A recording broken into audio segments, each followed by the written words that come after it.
अस्सलाम वालेकुम, welcome to my YouTube channel. आज का लेक्चर है कंस्ट्रक्टेड रिस्पांस क्वेश्चन नंबर 1 है in your notebook draw two parallel lines representing metal plates, one positive and one negative. तो ये simple सा क्वेश्चन था।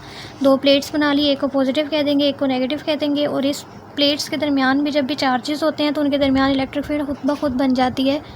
और इलेक्ट्रिक फील्ड की डायरेक्शन अब याद रखनी है कि पॉजिटिव से निकलकर नेगेटिव की तरफ जा रही होती है, और हर एक में स्मूथ यूनिफॉर्म इलेक्ट्रिक फील्ड रहती है। कहीं पे भी देखो चेंज नहीं हो रही है, एक जितनी है, एक जैसी है, सीधी है बिल्कुल।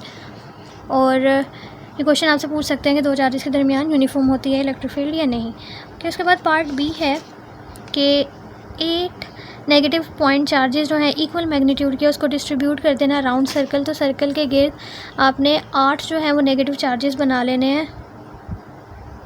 8 बना लिए। और क्या कहा गया, स्केच इलेक्ट्रिक फील्ड। आपने इलेक्ट्रिक फील्ड की डायरेक्शन बतानी है, तो नेगेटिव की तरफ हमेशा लाइंस होती हैं। तो देखो अगर यहाँ पे प्लस होता तो बाहर निकलती ऐसे, लेकिन अब क्या है, नेगेटिव है तो उसकी तरफ आ रही हैं। Explain how this charge distribution can be use to model the electric field inside coaxial cable. अब कोएक्सियल केबल के बारे में बताना है कि inner wire which can be positive और नेगेटिव, और outer metal layer which is around usually connected to ground. If we imagine the outer layer made of small point charges placed evenly in a, अच्छा अगर आप इस circle में देखो तो electric क्या चार्जेस दरमियान में है, नहीं, तो दरमियान में इलेक्ट्रिक फील्ड क्या है, ज़ीरो। सारे के सारे चार्जेस जो हैं सरफेस पे हैं, इसलिए इलेक्ट्रिक फील्ड भी सरफेस पे है। सेम इसी तरह ना चार्ज डिस्ट्रीब्यूशन को एक्सियल केबल में भी की जाती है। अब वो कह रहे हैं कि मुझे बताओ कि इसको करने से फ़ायदा क्या होता है। फ़ायदा क्या होता है कि देखो कोएक्सियल केबल में अगर चार्ज डिस्ट्रीब्यूशन इसी तरह की जाए तो फिर सारी की सारी इलेक्ट्रिक फील्ड कहाँ होगी, सरफेस पे, और अंदर इलेक्ट्रिक फील्ड क्या होगी, बिल्कुल ज़ीरो हो जाएगी ना।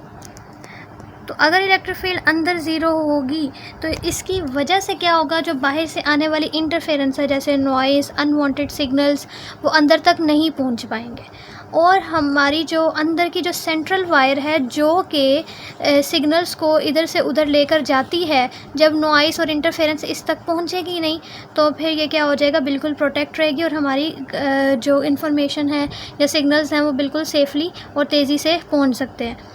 तो इस वजह से कोएक्सियल केबल्स जो होती हैं उसको टीवी पे, इंटरनेट पे और कम्युनिकेशन सिस्टम्स में यूज़ किया जाता है, ताकि जो हमारे सिग्नल्स हैं वो क्लियर और प्रोटेक्टेड रहें, क्योंकि उसमें हमें डिस्ट्रीब्यूशन ऐसी रखते हैं कि सारी की सारी सरफेस पे चार्जेस आ जाती हैं और अंदर इलेक्ट्रिक फील्ड। ये क्यों करते हैं, ताकि हम इलेक्ट्रिक फील्ड को अंदर ज़ीरो बना सकें। तो जो कोएक्सियल केबल होती है उसकी इनर वायर होती है जो कि पॉजिटिव और नेगेटिव हो सकती है। आउटर मेटल लेयर जो होती है जो इसके इर्द गिर्द होती है, क्योंकि इनर वाली के ऊपर ही आउटर होगी। If we imagine the outer layer made of small point charges, हम कह रहे हैं कि अगर आउटर लेयर जो है उस छोटे छोटे चार्जेस से बनी हुई, मतलब सारे के सारे चार्जेस आउटर लेयर पर आ रहे हैं, तो इलेक्ट्रिक फील्ड अंदर क्या हो जाएगी, ज़ीरो हो जाएगी। और इसकी वजह से कोएक्सियल केबल जो होगी वो ब्लॉक कर लेती है outside electric field, protect the signals, ठीक है, या ब्लॉक कर देगी इंटरफेरेंस को। अब ये क्वेश्चन है लास्ट, इसमें पूछा what is the sign of the charge on each particle. एक तो यहाँ पर साइन क्या होगा, तो देखो जिसकी तरफ आ रही है वहाँ पे नेगेटिव चार्ज होगा, जिससे दूर जा रही है उसके ऊपर प्लस चार्ज होगा। ओके, और ये हो गया। फिर सेकंड ये, in which region A B C electric field weakest, तो जो करीब है, क्योंकि इलेक्ट्रिक फील्ड जो होती है वो इन्वर्सली प्रोपोर्शनल है डिस्टेंस के, डिस्टेंस बढ़ता जाएगा तो इलेक्ट्रिक फील्ड कम होती जाएगी। तो सबसे ज़्यादा जो है वो ए करीब है, तो ए पे स्ट्रॉन्ग होगी, फिर बी पे, फिर सी दूर है, फिर डी पे सबसे कम होगी। अच्छा वीकेस्ट पूछा हुआ, सॉरी, तो डी पॉइंट क्योंकि सबसे दूर है तो वीकेस्ट होगी, और स्ट्रॉन्ग किस पे होगी, ए पॉइंट पे, क्योंकि वो सबसे करीब है, डिस्टेंस सबसे कम है उस पर। तो इस तरह से सबसे पहले हमने इसको नेगेटिव बनाया, इसको प्लस बनाया, डी रीजन पे वीकेस्ट है और ए रीजन पे सबसे स्ट्रॉन्ग है। और आपने रीज़न इसकी जो है वो यही देनी है कि इलेक्ट्रिक फील्ड जो होती है वो इन्वर्सली प्रोपोर्शनल होती है डिस्टेंस के। I hope you understand this lecture. Thank you so much for watching. Allah हाफिज़।